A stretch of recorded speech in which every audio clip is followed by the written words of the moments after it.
seagulls follow trawler. It's because they think sardines will be thrown into the sea. Thank you very much. Talking nonsense. So I thought, no, enough's enough. Why should I put up with that? Talking nonsense. So I thought, no, enough's enough. Why should I put up with that? Don't back down, double down. Don't back down, double down.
Yes, there we go. Pre-season match day 2, and it's another heavy scoring win for Celtic. And the P.M.P rolls back in. It's back for season 2 on the Boise bus, and it's two faces you might recognise from last season. They've had their pre-season break. They've had their summer shutdown. But I'm delighted to bring back Terry Robb, and of course, the one and only punked up warlord Liam Greenlaw. How the devil are you, lads? Long time no see. Brilliant. Right, go first, Terry. Where have you been? Aye, good to be back on, boys. I've had a close season, a wee bit like Morelos. I'm piled on the beef, so I need to get myself into shape before the big kick-off. Liam, how's things over in Canada, mate? I don't know if you timed that bus horn just perfectly as the intro began or not, but that was absolute comedy gold, mate. Just fun. Things great, good here. You know, like with Terry, I've been getting ready for the season again. Don't miss any of the buses. It's great. I watch them. Just the time zone different, you know. I get up, there's about 30 messages on there on WhatsApp, as soon as I'm my eyes and trying to scroll through them all, see who we signed, you know. It's been good, and I'm just enjoying the football we're seeing right now as well, Russell. It's good, isn't it?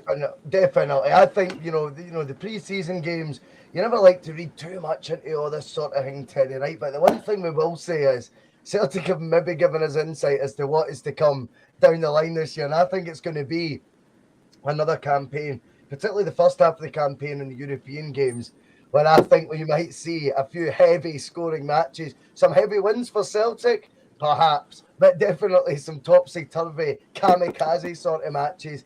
6 goals again tonight, a 4-2 win. Happy with the display, Terry? Do you read much into pre-season friendlies, mate? Not too much, boys. I mean, you're always looking out for good signs. If there's new guys that have joined you, you're hoping to see a good sign. In terms of the game tonight, 6 goals. Saturday was 6 goals. The game before that was 7 goals. I think what you would say about the last couple of games is they've been a step up in terms of standard.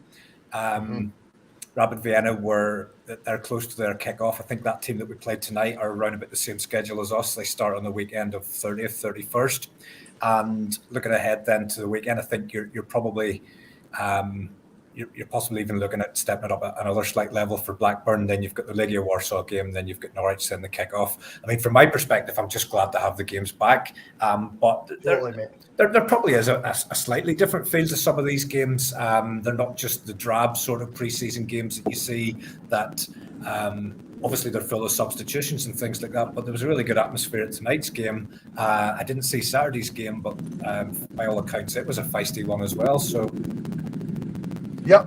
I mean, Liam, I want to come to you on that because I'll get Terry's thoughts on it as well. When we seen the pre-season lineup announced, right, I'm not going to lie and say I was buzzing out my head, mate, when I seen Banik, Ostrava. I mean, the Boric one, you thought, well, there's a bit of sentimentality there, but Legia Warsaw doesn't really tickle my pickle, for want of a better expression. But what I would say is that it might be actually very shrewd by the board.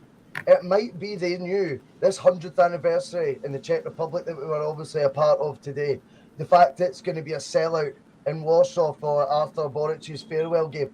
This actually might be ideal prep for what is going to be one hell of a jump in standard in Europe. And I mean, I know last year we had a mixed bag of results, some decent displays at times, but ultimately we came up short. It's a step up again. I actually think these sort of, and I wouldn't call it hostile, but these atmospheres that had a wee bit of va-va-voom about them that we've seen tonight, and obviously I would expect the same in Poland, I think that can only stand us in good stead for the campaign. It might be quite clever on Celtic's part what they've done. I think it is clever. I mean, if it is intentional, it looks like Ange is taking an approach to the mental toughness of the team as well. So we've got boys that are right now that are training on the physical aspects of the game.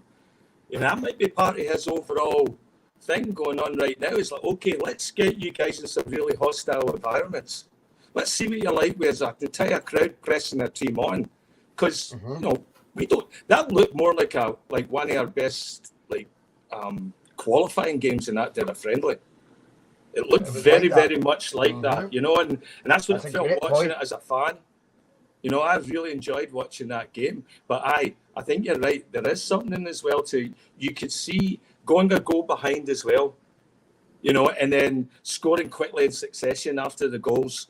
Those all look to me like exercises to develop mental toughness. And I think that's a great thing if we can figure out how to make that part of the parcel of what we're selling as Ange Ball or whatever we're calling it now, right? But I think it's a brilliant element to add to the package that we've seen for Celtic so far, Terry. When you think about it, Celtic have actually been notorious pre-Ange as well for this, by the way, so it's not actually just all about last season. But when we can see a goal in Europe, the heads can go down, Terry, you know, and suddenly we look like we've got Everest to climb. I think Liam's raised a brilliant point there.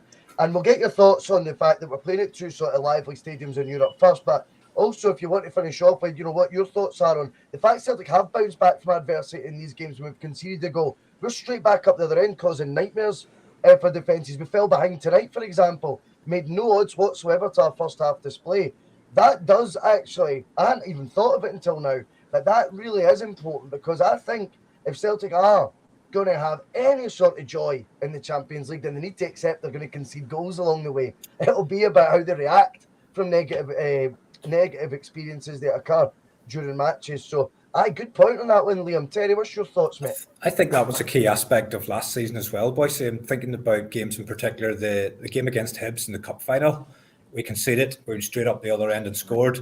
The game at Ibrox, which effectively sealed the title, Ramsey scored early on. We came back, went up the other end. Kalmak took the game by the scruff of the neck. We scored an equaliser and then went on to win the game. As you say, there's going to be times, no matter what the Champions League draw throws at us here, we're going to be up against top-class opposition. We're going to be in hostile environments, but also playing against the cream of the crop in terms of player opposition. There are certainly going to be times where we're conceding goals, and what you really don't want is the heads going down if you concede one early, and before you know it, you're on the wrong end of an absolute pattern. Do they go hand in hand then, picking these venues, Terry? Do you think it's went hand in hand, knowing they're going to have full houses, so it's likely we do have adversity in these games, and just as all part of the preparation, or maybe not just Ange, maybe Celtic as a whole have looked at this. It seems like a strategy that they've taken, Terry. Go to two big sellout games, I'm not going to call it hostile as such today, but I thought the atmosphere was absolutely electric. And can only, the sort of noise, the sort of atmosphere, they can't hear themselves think really. Now, players don't really want that in pre-season, so it's a wee bit uncomfortable, but not like raucous or like, overly hostile either. I think it's bedding them in very, very well for the Champions League campaign. Who would you give the credit to that to then, Boyce? Do you think that's something that the manager has wanted to instill, or is there somebody behind the scenes who's got that level of foresight, shall we say? It may well be the Mark Lawwell effect already, although, because I think when the games were announced, that was around that would have been after he was appointed. I don't know. I mean, we would be all guessing at it. But I certainly think the one thing you can say, Liam, is whoever it is the decision makers at Celtic, we know Ange does get a decent amount to say. They all would have been in agreement that this made sense to do this sort of pre-season route that we've decided to take. I'm all for it, by the way. It's wee Strachan's laptop. It's his iPad. That's what's been on there the whole time. He's been working out this master plan. He's got to be good at something, right? He's still there. That's what it is, mate. He's just got a map of Europe on that iPad. He's just been navigating. He's figuring it out. It's like, all right, I've got this figured out. He's going to be. He'll be at Ralston this year. It'll be wee Gavin. I do think, though, it's definitely looking like it could pay dividends anyway, putting us in this sort of environment, putting us in these sort of games. Now, I'll go to my next talking point because, in fact, I haven't even told anyone to hit the like button, hit subscribe, because it's a double-decker bus tonight, guys. So the post-match push, we appreciate it's a pre-season friendly. Even we're not that sad, we're going to keep you on for an hour talking about a pre-season friendly. I think that'd be crazy. But we will be back at 8:30 with Phil McGinley's bus tour, his nostalgia show, Euro 2008, where I think football started going a wee bit wrong. Liam, you're going to be featuring heavy on the new series going forward on nostalgia, I believe. You looking forward to that, mate? Oh my God, get the hook up with that Podcom's biggest rising star, Phil McGinley. Aye, is mate. I love it. I love it. I always get them like hours late. I never get to watch it live, but I love it. It makes my week. So I'm so happy to play any part in working with the legend. Aye, he is a legend, man. I know. That'll be brilliant. Yeah. You still dovetail on it well. See, Terry, I know what I'm doing with this. I was like that. I've got an idea for this show, Phil, that's going to work. And I was like, pair him up with a punk duck. If we can get him regularly, then that'd be good. So I'm glad you're as excited as we are. But that will be on tonight at 8:30. Back to matters tonight, Celtic in the present day. And Terry, how is Ange going to navigate this season whilst always managing to keep either Kyogo or chaos out? The comments are red hot about Chaos Giakoumakis tonight, right? And I get it. It was a wonderful finish. Kyogo's made it 2 from 2. Are these guys just going to keep knocking down the barriers in front of them to basically give Ange no way out other than to play them both? Yeah, I was watching the game, and in the first half, I was watching Kyogo's movement in particular, and I was thinking, this is why he's first choice striker. Then Giakoumakis comes on, 60 seconds in, he's creating havoc, almost scores, and 2 minutes later he scores a cracker. And I'm thinking, this guy's got to play. So we've been talking about it plenty of times. As yet, I don't recall them having too many minutes together on the pitch. It has to happen at some time. Giakoumakis can only play through the middle. It's going to have to be Kyogo either dropping off into a 10 or going out onto one of the sides. But you just want both of them on the pitch. Both of them just give you such a threat. Would that be diluted if both were on at the same time? I don't know, but until we try it out, we're never going to know. Absolutely, and it might not be Liam, right? That Ange's preferred notion when he sets up his team is to have 2 strikers in the park or playing any sort of formation that it does. But I also don't think he's overly stubborn that way, and he's so precious that he wouldn't eventually do it if the players kind of take the decision almost out of his hand, such as their form.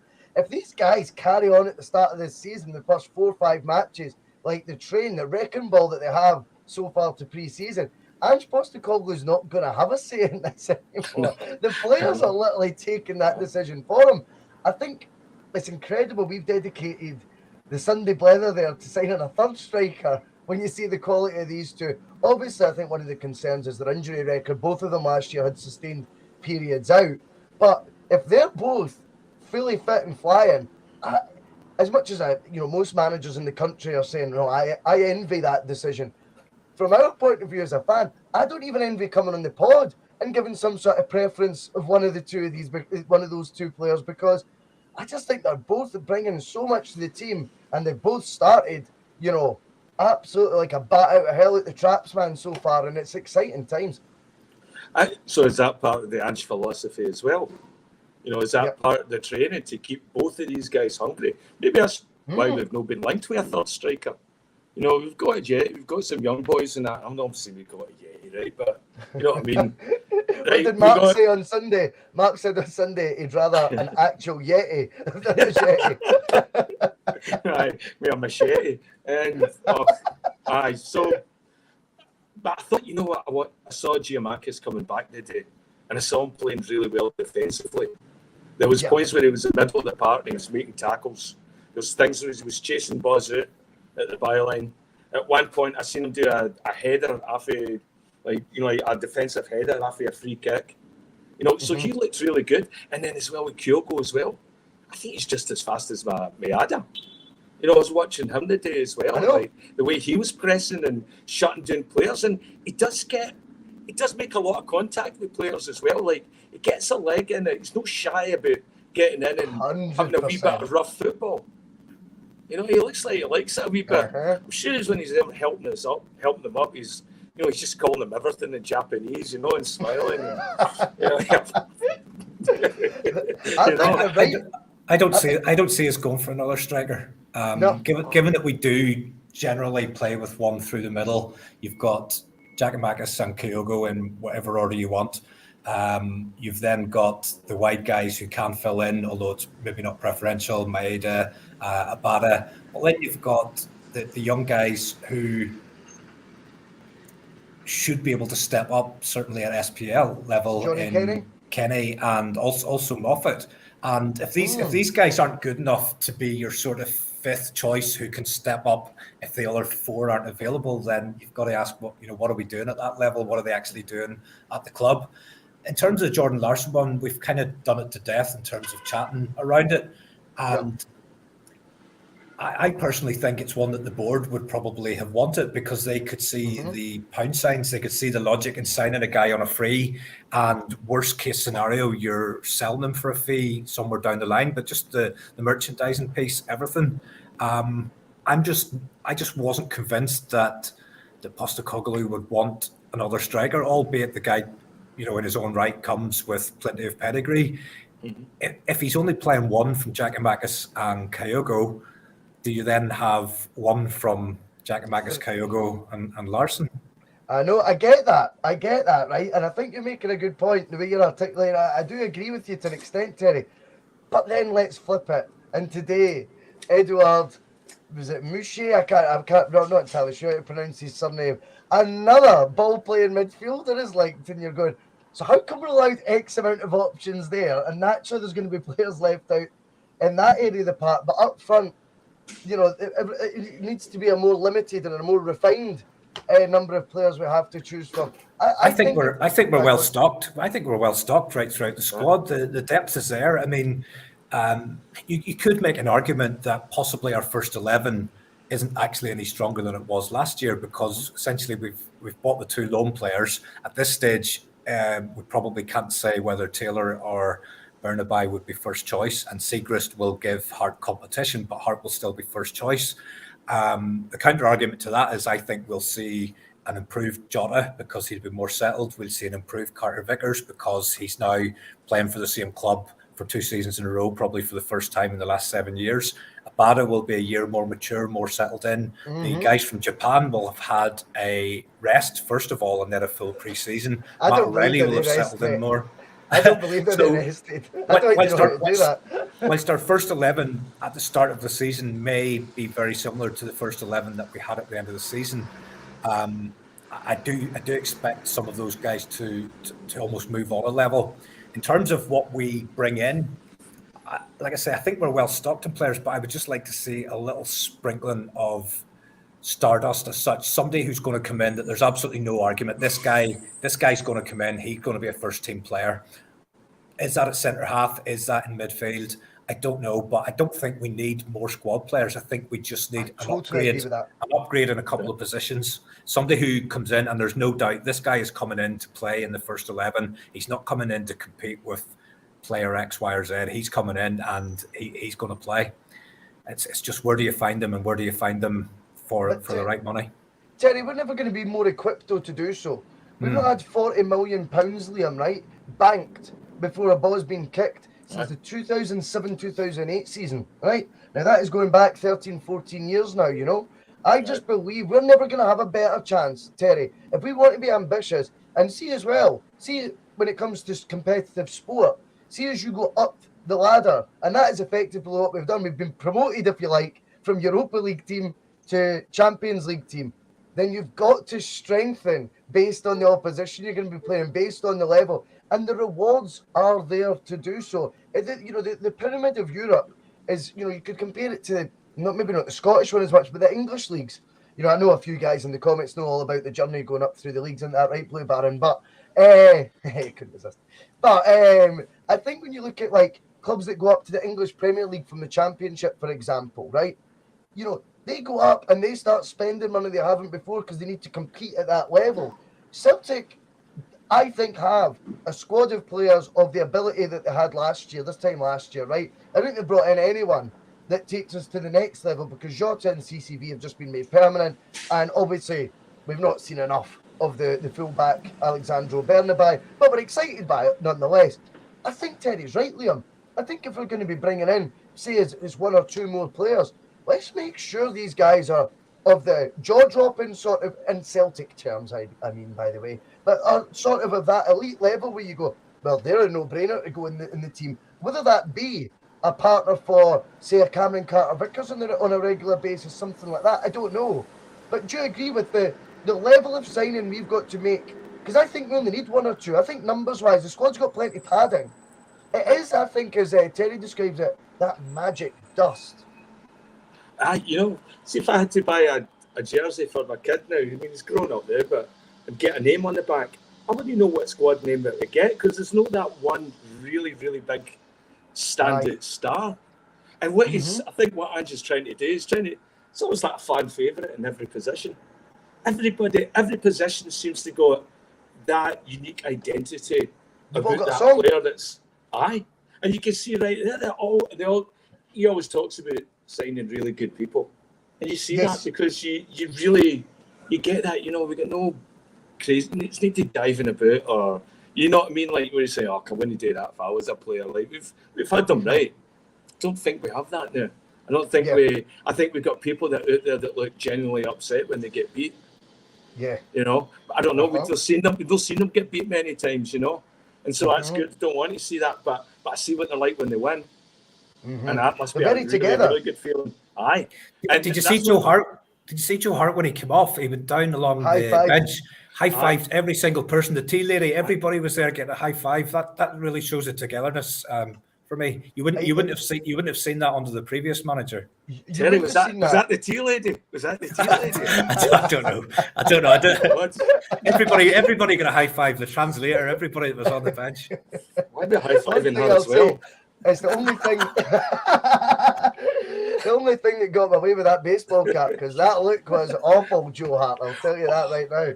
All I was missing was a cricket bat. It was a terrible look, but yes, he did a good act at the end. And I think you're right, though, it does show that togetherness.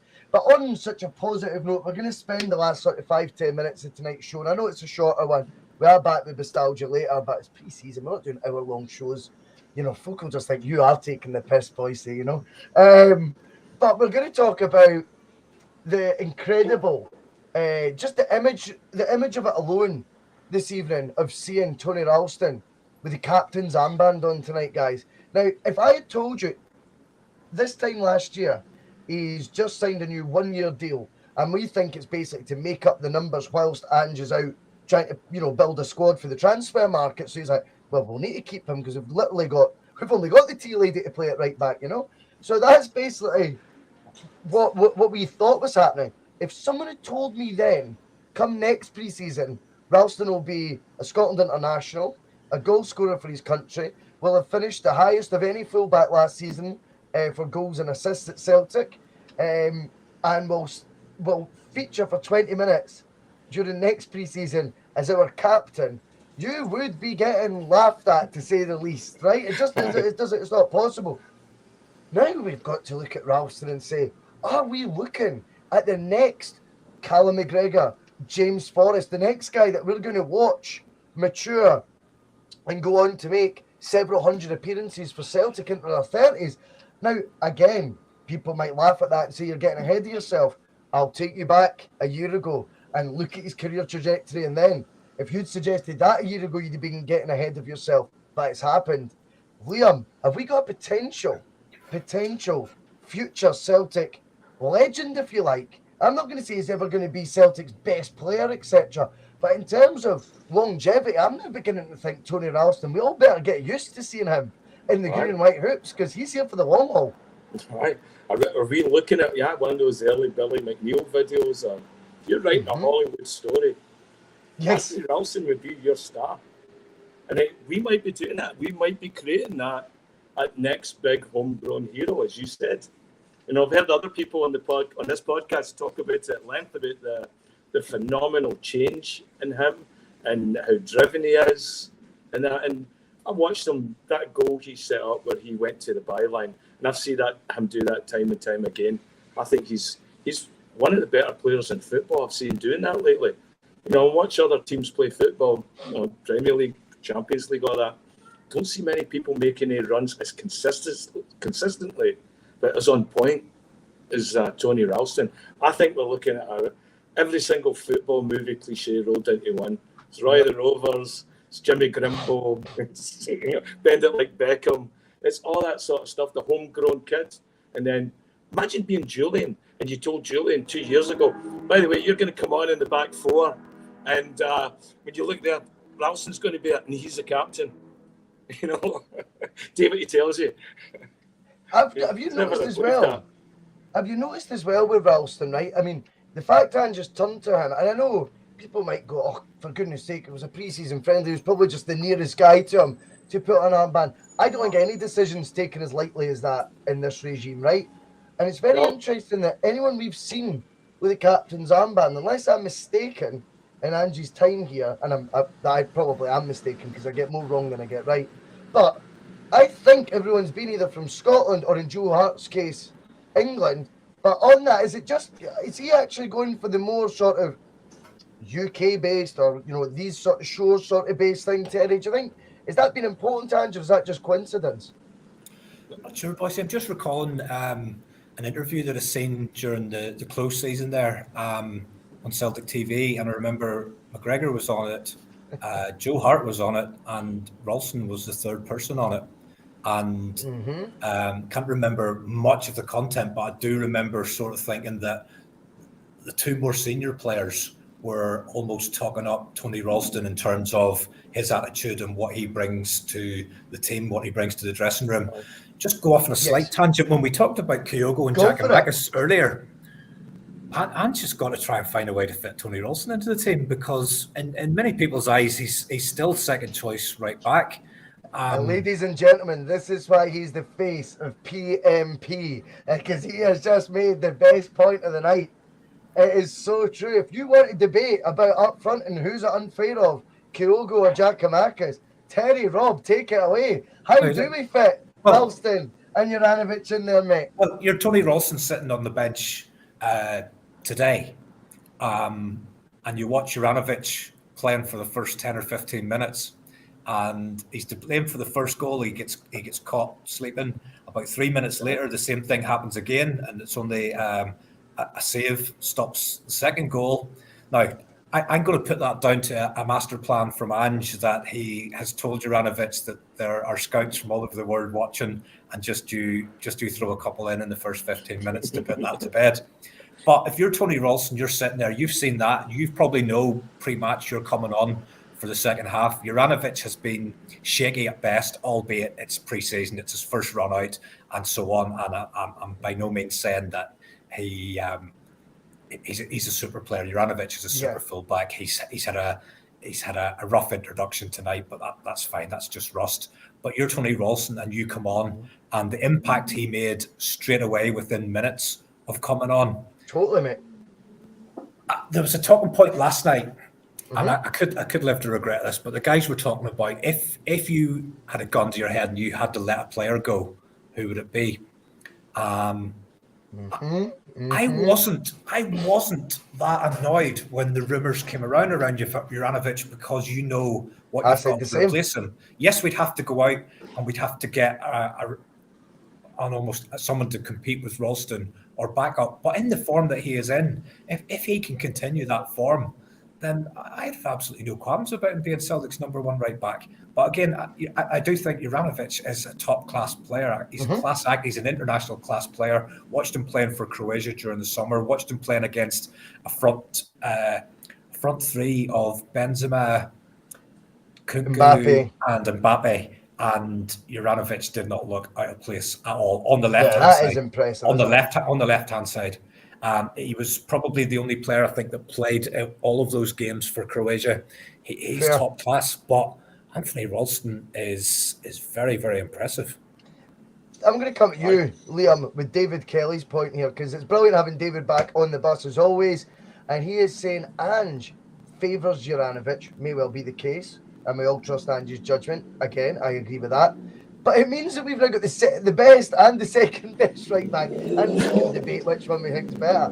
What a joy it is, though, after all, that seemed to be a problem position for us, Liam, over the years. You look at John Joe Kenny on loan, Toljan on loan. I mean, after Lustig, and I mean, even Lustig's final season, I felt he was like maybe a season extended, if I'm honest with you. I know he wasn't replaced adequately, but I don't think he was great in his final year, if I'm honest. I don't think he suited the style play anymore. He'd really slowed down and he was getting all square on the ball. Anyway, I'm off on a tangent. But the right back position now is arguably as strong as up front as Terry's making the comparison of. These are wonderful headaches to have ahead of the new season. And by the way, there's still 51 days of the transfer window to go as well. I think we're looking really good at playing from right back and left back. You can see what Ange is trying to do, and I think you're seeing four boys that are buying into the system as well. By the way, that run by Greg Taylor in the first half, where he cut inside and he pulled everybody with him and it opened up all the midfield, and it was just like, oh yes, more of that, please. You know, I'm rough on Greg Taylor, but I think when you go back to the right back position as well, I think they both bring different aspects to the game. Me too. Yeah, I'd like. I was the second Rangers game. I think Terry just talked about it. Juranovic, he was slow on that as well too, right? You know, like he sort of let Bassey in and just let him go on that, and he did the same the front tonight. And I don't know if he can only play big games. I mean, we'll see against Liga Warsaw because that was his team. But I think the difference between the two of them and the Ange coming up is. You know, we talk about how Juranovic plays for Croatia. That's all his best games. Yes. All Ralston's best games are with Celtic. Aye, I get you. And I think that's the difference that I'm seeing, because it's like, I will judge Juranovic because he doesn't make mistakes playing with Croatia in big games, but he does make mistakes for us. Ralston's not as much. Ralston, and it also adds an attack into it as well. I know I'm arguing against the Croatian internationalists, but if you look at it, you know, he's a Scottish internationalist, you never know. Could find a striker. Maybe we play Ralston. Maybe Ralston's the third striker. I just got that, but I wouldn't deny that. Put Ralston up front into the game if he needed a goal. He's got definitely. I could just see him and Giacomakis competing, playing headers and volleys, mate, at the end of a training session, putting crosses into each other, and who could score the most top-line finishes. Anyway, lads, that's been 35 minutes. It's just a wee shorter show tonight, so I do appreciate your time for coming on. There's going to be plenty more P.M.Ps, mate. the face of P.M.P, Terry. You're coming back on this weekend, aren't you? Yeah, I'll be on Saturday. Superb. Phil McGinley is hosting P.M.P. He's got the Ks. He's bringing up the comments. He's doing the full what. And of course, you will be featured on Nostalgia going forward as well. We have either for next week or the week after. We've not quite decided yet, but we're really looking forward to that. Phil's got the first five episodes already sorted for the Celtic concept. He'll send you all over. Mate, he puts it on a plate for you, right? He sends you emails that are so long. You know everything you're talking about, mate. And he makes you look quite intelligent, because I just sit there, honestly, like, see later on tonight, I'm like, and what about? I'm like, I've got it on the screen already. Do you know what I mean? I'm just kidding on. I've got all these memories. Nah, I'm only joking. I know a wee bit. But, right, we are going to be back on the Boise Bus in 22 minutes. Terry, Liam, stay on for 2 minutes. We'll get a wee blather, and then I'm going to eat the rest of my tea. But I'll see you all at 8:30 if you're about. Thank you again to you both and everyone in the comments as always. Cheers. See Some of his comments about me deliberately trying to cause controversy. Well, I work in the media now, and you've got someone sitting there next to you who's an embarrassment to the media profession. He's an apologist. He's a charlatan.